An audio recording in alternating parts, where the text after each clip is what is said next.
Hey everybody, welcome to the channel. We're talking about the Z52, and we're talking about the battery life in video and the heating of the camera. Now, I do have a Smallrig Cage on here, and it's an interesting cage to say the least. Um, I don't really think this is going to have an effect on the battery life or the heat of the camera, especially for like heat dissipation and stuff. But I want to mention it that it's on there. It has this little thumb thing that you can like flip out of the way so you can get to the battery door and the SD card. And you kind of flip it back down. And then on the ends, on the sides of the camera, it kind of has these like weird little locks that like slide down onto like the, the rings for like your camera strap would go on. And then it has a regular mount of screw on the bottom. So for these tests, I had the back screen was on the entire time. I had it flipped like this. It was closed. So that way, it's more realistic to how you're going to be shooting because most people are going to have the screen on at all times, so it's going to suck down the juice of the battery. So you're probably going to have it like this most times, but I had it like this so that it would hold some of the heat against the back of the camera, and it may not breathe as well. So for the atmospheric conditions for the room that I tested this in, I have my notes. It was at 72 degrees Fahrenheit, 22 C, and a relative humidity of 48%. Now, I did 3 tests on this. I did 4K 24, 4K 30, 4K 60, and all of these were in a 10-bit 422 N-Log internal, and we'll just go through how long it lasted for each one of those. And to keep it fair between each testing, once the camera got hot, I did let it cool down for an hour, and then I charged it. We did the next test after that. For the 4K 24 10-bit N-Log test with a tally light, which you can see right here, which is actually super cool. I do kind of wish the Z9 had that. Whenever your battery gets low, like if you look on the back, you have your bars of your battery. It'll start double flashing in the front whenever your battery is getting pretty low. That way, whenever you're in the front talking, vlogging, making video, it'll start flashing at you, and you can have a visual on your battery's getting low. So that's kind of cool. For basically every one of these 3 tests that I did for 4K, it started blinking at like 30, 32-minute mark. But I mean, it's kind of misleading. So like the back battery icon on the back of the camera would show a red bar blinking that it was, low battery. But that was always at the 30-ish minute mark, as I had said. Now, for the 4K 24, we got 1 hour and 23 minutes and 56 seconds out of one battery, which is pretty crazy for, like, look at this thing. This is a pretty tiny battery. Like, look at this thing. I feel like this is like a battery that used to be in like a house phone like 20 years ago. That's how small this thing is. For the 4K 30 test, we got 1 hour, 22 minutes even.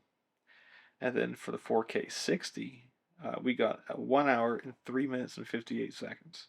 Now, for some reason, the 4K 60 used more juice, and the 4K 60 is not a full sensor readout, it's a 1.5 crop on top of the crop you're already using. And we'll just put a quick little graph up there of all those times so you can easily see.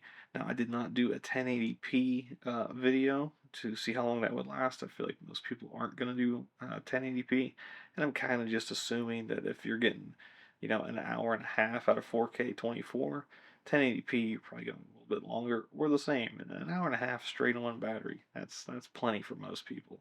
And if you need to do more than that, you can just do USB-C power from the wall or a battery bank or like, a DTAP battery. So it's not that limiting as one would think.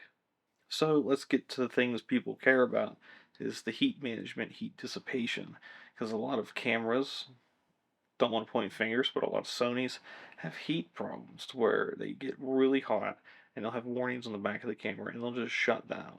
Now, I didn't test this in a very, hot environment. It was basically a little bit above room temperature. But over an hour and a half, this is what I found out. After about 15 minutes, on the back of the camera under the hinge, like right in this area. It got, warm to the touch. You could just tell it was working. And then by about 50-minute mark, the whole backside of this camera was pretty warm. Like it wasn't going to hurt you or anything like that, but you could definitely tell it was starting to sweat. And the OK button, for some reason, it started getting really, really warm. It wasn't like uncomfortable to hold or anything. It's just, you would feel it. And then another thing that I thought was kind of strange is like whenever I was doing the 4K 30 test, it would record for an hour and 15 straight. Okay. And then it just like randomly stopped recording. No message came up on the screen or anything. And I thought maybe the battery was dead. So I checked the battery. It was blinking red. So I was like, okay, well, let's try to record some more. I got about 7-ish minutes left recording after that point. And then it definitely died. And it said that it was not going to be able to continue from a dead battery. So whenever I took the battery out, and I thought to myself, I wonder what the battery felt like after an hour and a half-ish of recording straight. The battery was definitely warm to the touch. It wasn't like uncomfortable, but it was, it felt like really hot shower water, that kind of temperature. And then I thought to myself, I wonder what the SD card feels like. So I took the SD card out, and I am using Kingston 128 gigabyte V90 SD card with all those extra fancy, chips on the back. And the card itself was pretty hot. It wasn't gonna like burn your fingers or anything, but those contacts on there, I wasn't paying attention, and I put my fingers right on the contacts. That was hot. That could potentially burn somebody. But I mean, it cooled down pretty quick, so not something I'm super worried about.